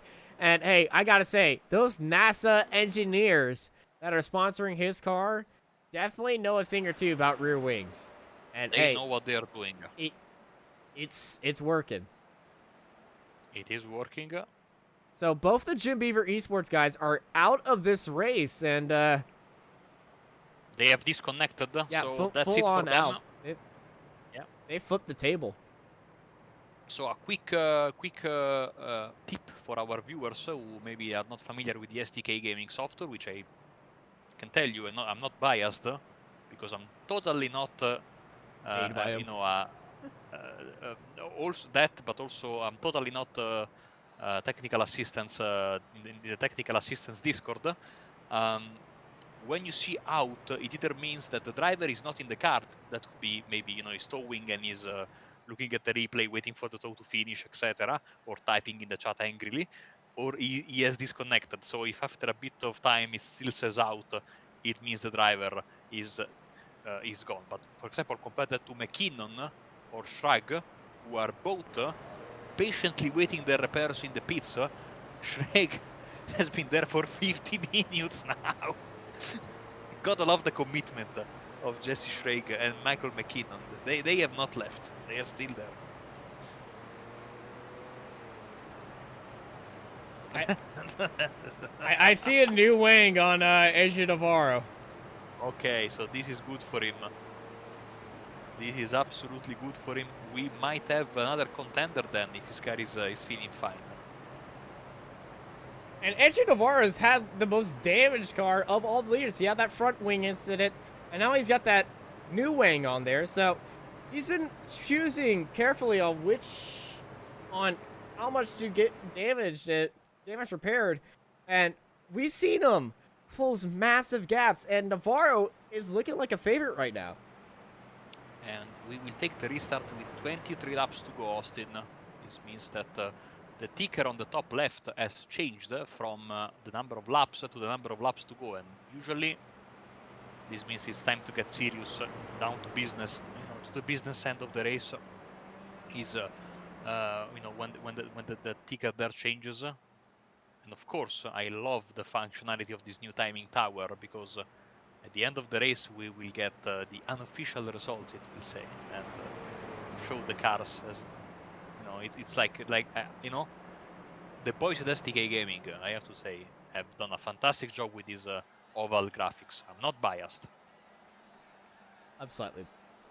Well, pace car pulls off, and Rhett Tucker in control of this restart as he is waiting and waiting and waiting, and green! No reason to push before the green flag, because you are going to get freight trained on the backstretch, of course. And now Tucker, Samborski, and now Navarro and Thomas and Hagen and Rog. They will look to close the gap, but I am, my bet is that somebody in the top 4 right now will bring home the victory. Well, that top 4 is Tucker, Samborski, Navarro, and Thomas. Edward Samborski, we've seen, I think, has the most prowess in open wheel cars of any of these 4 drivers. I know Rhett Tucker, he's done some real-life racing in Silver Crown cars, which, have exposed wheels. That USAC series that does kind of lead into IndyCar oval racing back in the day. If only that series was more popular, I would love to try that car once. That car is absolutely manic to drive. I've done a few races in it.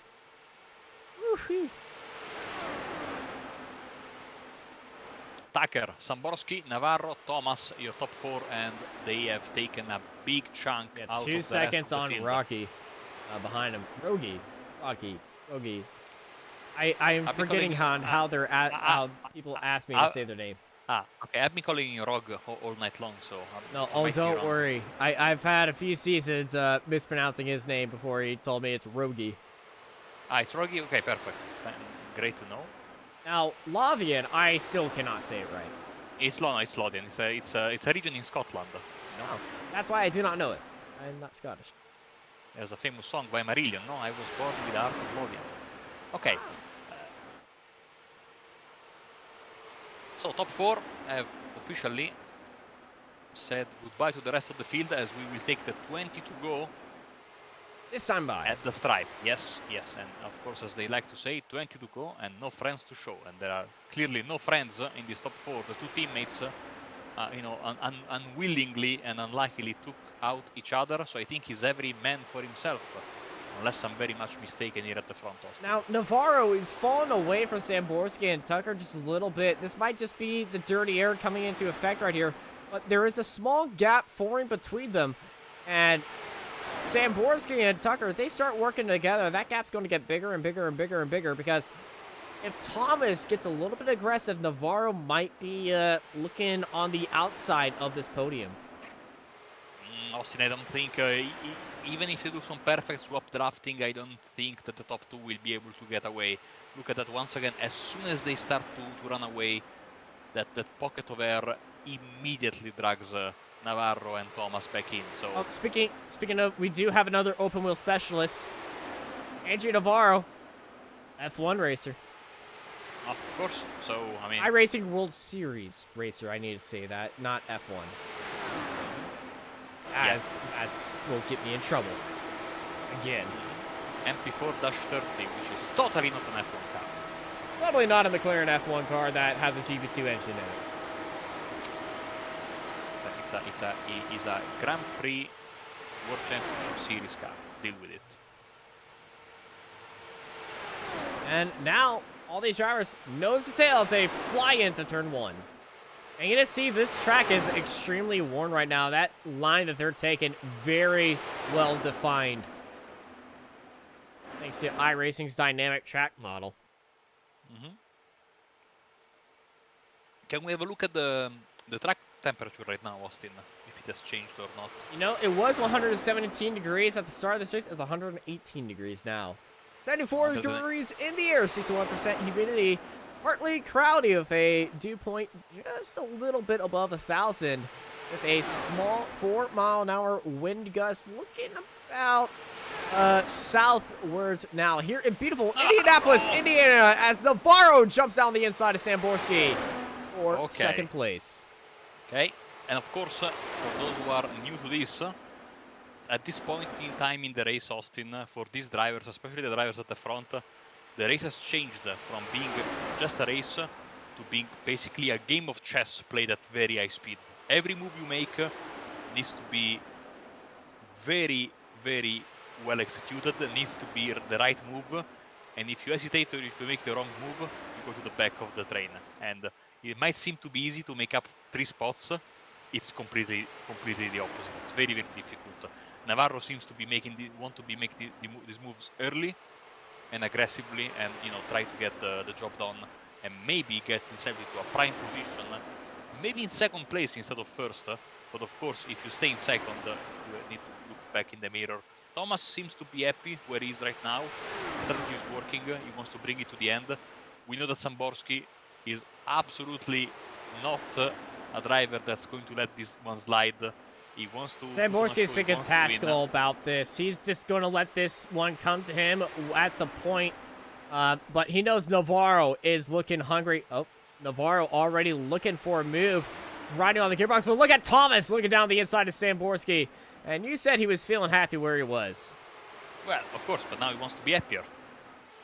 Well, I know the most happy spot you want to be is first and second on track, because those two pay out at over $50 in prizes. Oh yeah, so right now still plus 12 for Daynagan. He's not in trouble.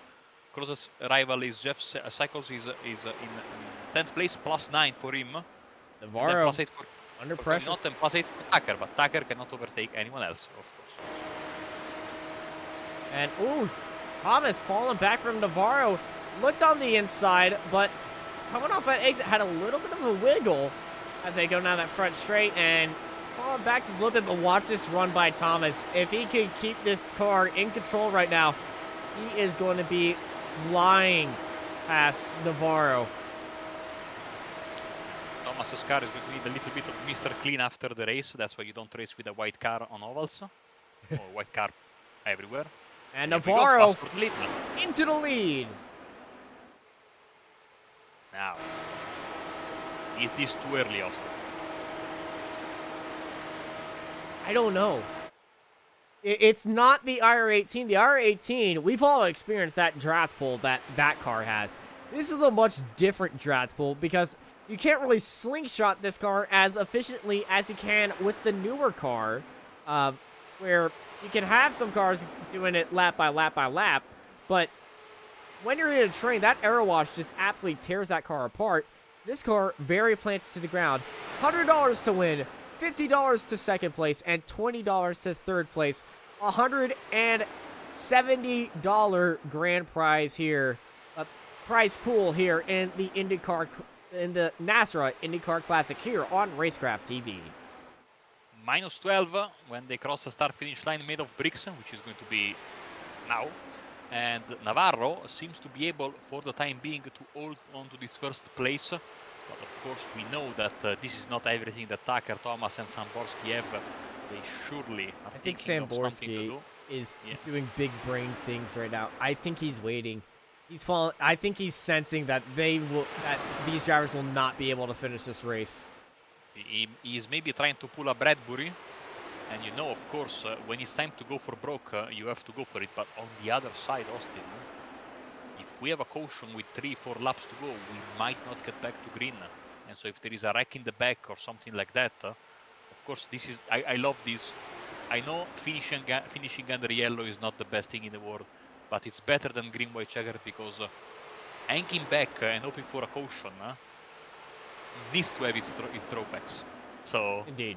You know, yeah, you know what I mean? Oh, defensive position taken by Navarro going down low. And now, watch this entry into this corner. It's going to be all important, but Rhett Tucker, I believe he gained from that. I believe Rhett Tucker gained from there. If you remember, in that famous IndyCar race, official race we were talking about, we had a 3-wide moment like that towards the end of the race and nobody survived. Yes, the top 6 all got involved in the crash, which was and of course entertaining.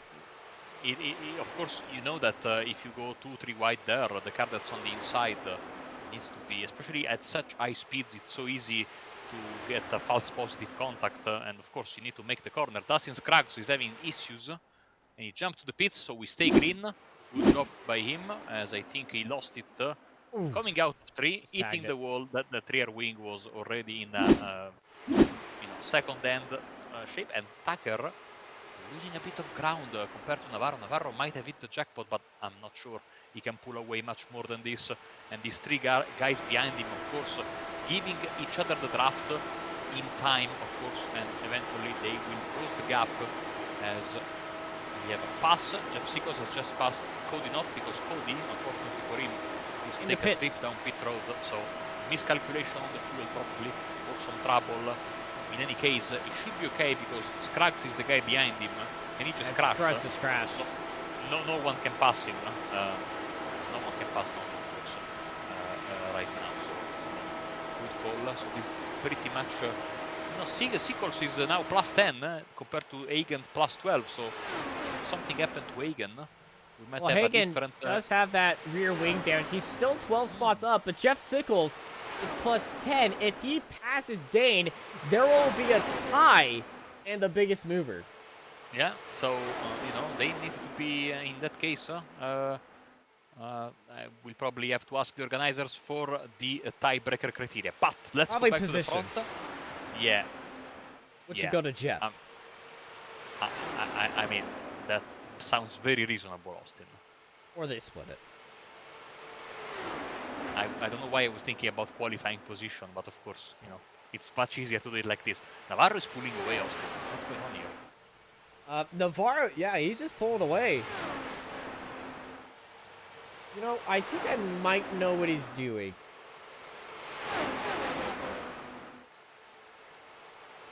Is he shifting up into 6 on the straight? So we go to 5th, and now we will see. No, he's not. He's just staying in 5th gear. Now, I know in the Freedom 100 that we did in the Open Wheeler, Open Wheel 500 on that week, and we did it in the Formula 3.5 cars, I out-qualified current IndyCar driver as Samborski's underfueled his car. Samborski is in the pit lane. Maybe everyone else has to pit then. 6 laps ago, they all went into the pits at exactly the same time. Oh, no. They were all fuel saving. Same stop for everyone. 8.5, 8.2. Stephen Thomas, 10 seconds, 0.3. He was the longest, which doesn't mean he has the most fuel. Might have this is, oh, wait. This is weird, because they all went 90. Navarro's in the wall. Tucker into the lead. Oh God, this is absolutely amazing. Another incredible moment. They stay out. They stay out. Navarro hard into the wall. And that's going to be allowing Blake Lothian to somehow drag his car up there and challenge for 3rd place and $20. But looking at our lead fight, Tucker and Thomas. Thomas gambling. Thomas putting a lap on Edward Samborski. Can the gambler, Stephen Thomas, take out this win? Nathan Rogie gets past Andrew Navarro with Lothian are now battle for 3rd place. But Austin, Thomas has been at the back of the pack for the entirety of the run. He had the longer stop. He stayed in the back of the pack. Maybe he should save enough not to stop. But let's see if Tucker has to stop as well, because they keep on going with 5 to go. And Lothian, as you were saying, up into 3rd. Rogie up into 4th. Oh man, this is going to be fantastic. What a crazy finish. This helps when the commentators don't know maths. Because, you know, that created even more drama. Well, it was such a short stop by all of them. They looked like they were in complete contention. They took a fuel load, but Samborski wanted to take the shortest amount of fuel as he can to just maybe get to the end. And that gamble, unfortunately, did not pay off. But knowing Thomas, he knows on how long his car can go. He's done that massive pit road. I'm expecting Thomas to have an entire full fuel tank right there. And it was just everybody just saving fuel. That is what caused this moment right here with Navarro pulling away from everybody else. Tucker might not have enough fuel to finish this race. He might be on fumes, as it's Tucker and Thomas in the battle for $100 here in the NASRA Indy Car Classic here on Racecraft TV. In all the chaos, we haven't talked about Navarro's crash, which was very unusual, especially because he had no one to give him dirty air, so he just went straight into the wall there. That was a very, very odd. Usually you see that crash with a new car when you try to follow someone too closely with worn tires. There was no one there. He He touched the curb on the apex. Yeah, possibly. Yeah. And 2 to go, Austin. I don't think these boys are stopping. They ain't stopping. Now's not the time to stop. If you're stopping right now, you're done messed up. Like Alexander Rossi won a race by not stopping. Will we have an Alexander Rossi moment? Very wide for Thomas. Will he go for it now? I think he will save it for the last lap. Or maybe he's banking on Tucker on running out of fuel and still saving that extra bit. But Tucker, no signs all the way of letting down. up. Taking slightly different lines right here. Rhett Tucker leading it out of 4. White flag is in the air as they cross the yard of bricks halfway down the straight. Ladies and gentlemen, boys to girl, Marco, take us home. Sale la Blanca here in Indianapolis. 1 more lap to go. The Indy Car Classic. Tucker leads from Thomas. They have 2.5 miles left in the race. 2.5 miles left is already gone, and now it's 1.5 miles left. They go halfway through here. 2 corners to go. Into 3. Tucker taking him that way. Tucker taking a little bit wider line. Here comes Thomas through the short chute on the gearbox of Rhett Tucker. It's going to be a drag race here in Indianapolis. Tucker going all the way to the pit line. The checkers is out, and it's the 99 of Rhett Tucker taking the victory. Followed by Stephen Thomas right behind, and Blake Lothian in 3rd place. Incredible drama. Souza will finish 5th. Hagen will bring home the prize for the biggest mover with a +14 and a 6th place. Navarro, what could have been for him. Maybe he had the fuel to finish the race, but he crashed, of course. And this Unfortunate. basically, between the Samborski pit stop, Samborski finishes 9th, the first car off the lead lap, and the Navarro crash, everything happened so quickly and left all of a sudden Tucker and Thomas to battle it out.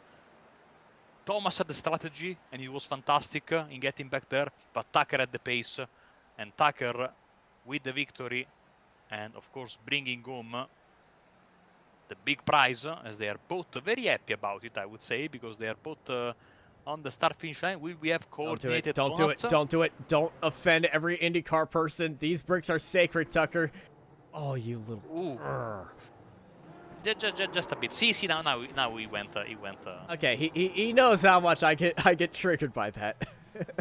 But Rhett Tucker smokes it up here on the start finish straight as he wins the Indy Car Classic here on Racecraft TV, and now he's just doing it to make me mad. Oh yeah. When you don't want to make Austin mad. And of course that Barney the Flagman getting a healthy dose of tire smoke. He's used to it right now as Rhett Tucker is going to park it up for a little bit of a photo shoot. We get ready. Let's bring on our race results here. Rhett Tucker takes the victory, followed by Stephen Thomas and Blake Lothian. Lothian. How do I say it, Marco?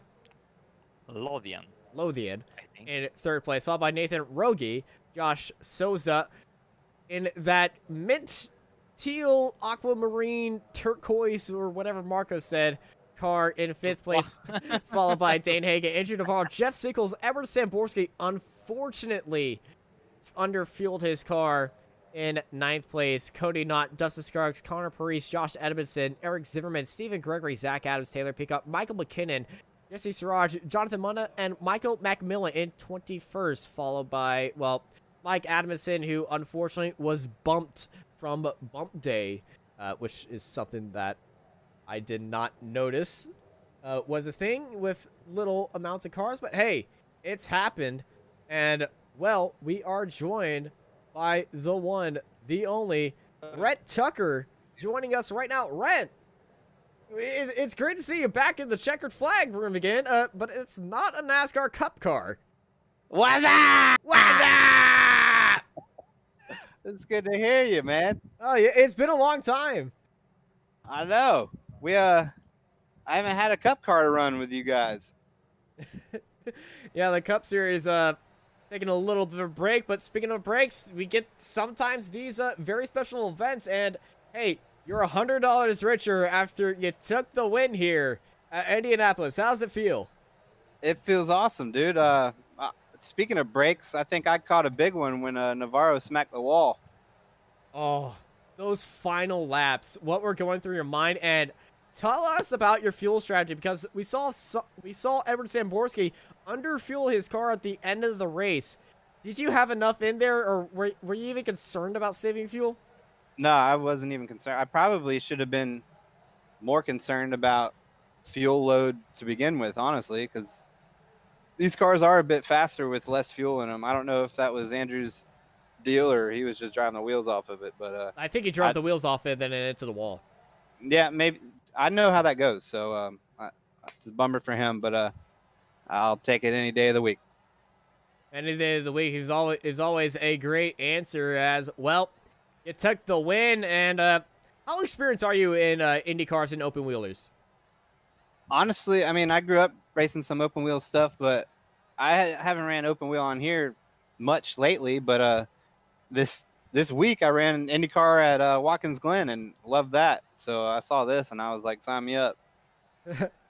Well, that is always great to hear. Congrats on the win, Rhett, and congrats on a $100 grand prize. But before we let you go, anyone you want to thank? Yeah, thank you for a killer broadcast as usual. Michael McKinnon for putting the deal on. This was cool. I typically don't race on Friday nights, but this was a cool deal. I like doing stuff that we don't typically do. Thanks to Rogie and Scruggs for coming out and racing. My buddy Eric McMillan came out and ran. He was having some issues. That sucked. But Prosper Engineering, Malware Bytes, Primary Jeeps, Hummers, and Argos. and NASRA, man. I don't know. Let's do more of these. Well, I definitely want to see more of these because, me and Marco are massive IndyCar nuts. You have yourself a good night, Mr. Rhett Tucker. Oh, wait, I also have to say thank you to my boy Raiden, my sidekick riding shotgun, and thank you to Salt Steven, Zombie for hooking me up with Chick-fil-A and some cool swag. Ooh, nice. Ooh, Thanks, now I'm thanks hungry. to Stephen Thomas for letting me win.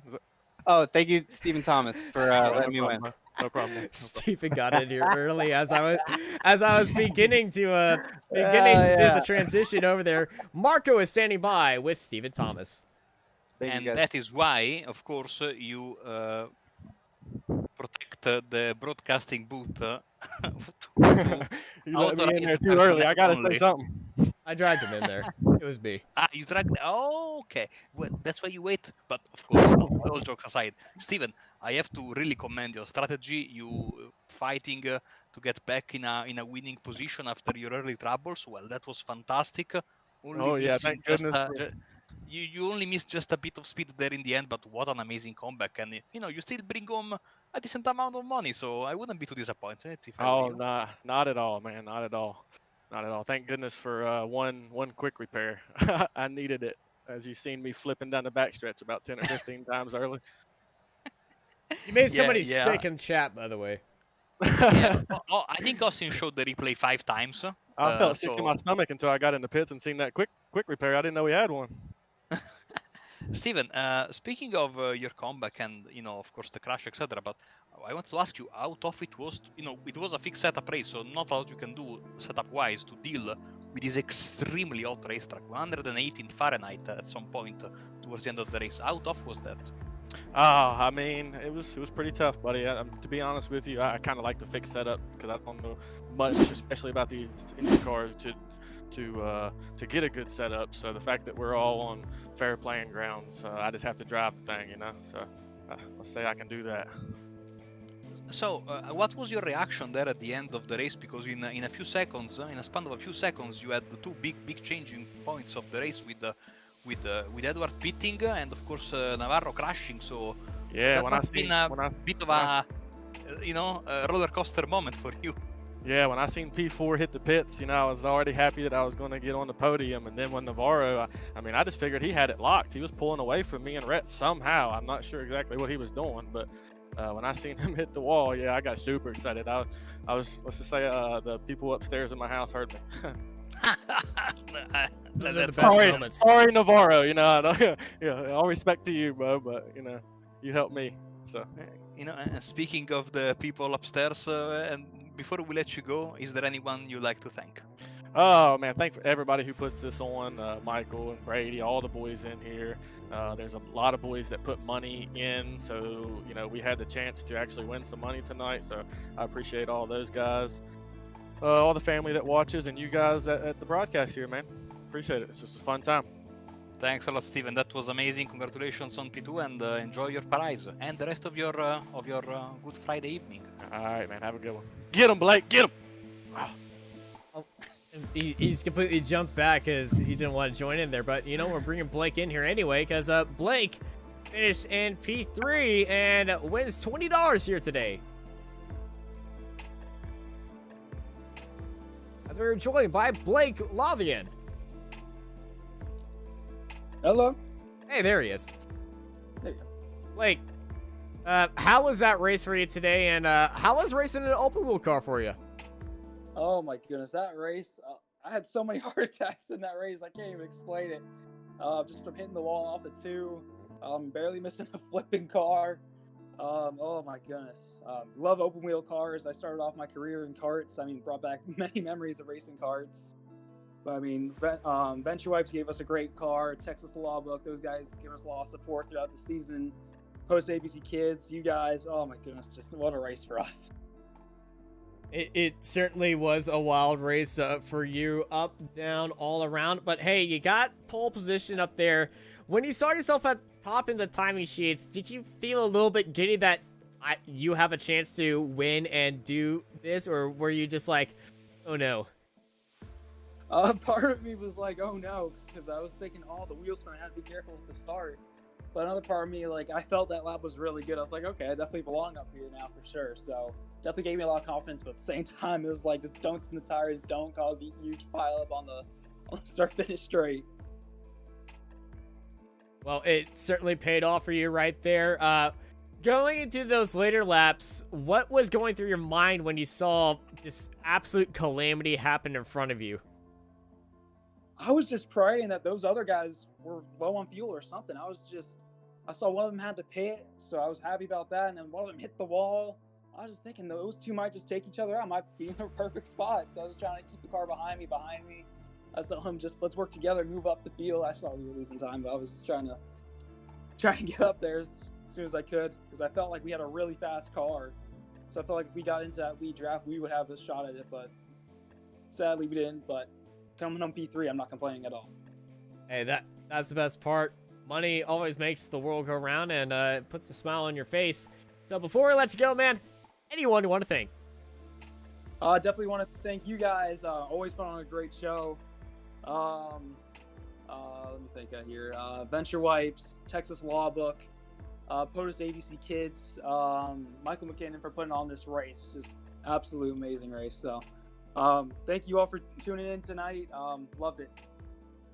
Absolutely love having you here.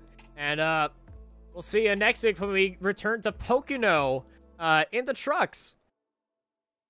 Definitely. Can't wait for that.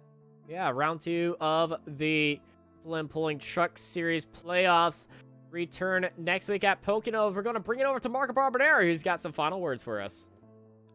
Man, I mean, what a perfect way to spend the beginning of the Easter holidays, guys, with this fantastic race. I mean, this race had everything, a lot of crazy moments at the beginning, at the end, some great racing. By the way, Edward Samborski in the in-race chat right now, beating himself up over the missed fuel calculations, the mistake in the fuel calculations, which is too bad. But of course, in the end, someone has to win and someone has to lose. And for him, of course, tonight was the latter, unfortunately. We still have the top 3 cars parked on the front stretch, which I absolutely loved. I think these guys will have a nice, even nicer holidays at this point with the Money de Baton. Of course, a big shout out to our biggest mover once again, Dane Hagen, P6 for him, so good result. Plus 14 spots. 14 spots. He gets the prize for the biggest mover, so congratulations to him as well. Austin, I have to tell you, I have to be honest with you and the viewers. Austin has been wanting me to join him at Racecraft TV for so long, and finally I was able to clear my very busy schedule. No, who am I kidding? You're broadcasting almost every day and screaming in Italian every other day. Oh, absolutely not true. I only do one Italian broadcast every 2 weeks, so most of my work is not in Italian. But yeah, I mean, Austin can tell you, I am an oval guy at heart. I might be Italian, but I cut my teeth on NASCAR 4, NASCAR 2003, and generally on the ovals in iRacing. I mean, for more than 20 years. I've been sim racing, and I've been mostly sim racing on ovals, so I love to call these races, and I cannot wait to be back for more. So thank you, Austin, thank you to all the viewers and the kind words in the chat. I know it can be a bit jarring to listen to a non-native speaker, especially when it's oval stuff, but made me feel at home. It was fantastic. When is the next one? Well, you're gonna have to pester Michael McKinnon about that one, but it was absolutely a blast having you on here and watching some good old IndyCar racing here at Indianapolis. Thank you, everyone, for joining us here in this NASRA special event for the Indy Car Classic, or IndyCar 250, here at Indianapolis Motor Speedway. I've been joined by Marco Barbonera, and I'm Austin Knight, and I hope y'all have a good night. This Racecraft TV stream is brought to you by Artesian Builds. Artesian Builds high-quality custom PCs made to order for a low price. Contact Artesian Builds today to get started on your own custom PC as low as $64 a month. All Artesian Builds are made live on stream. You can watch your builds and talk to the builders live at twitch.tv/Artesian Builds. For more information about Artesian Builds, check the link in the description.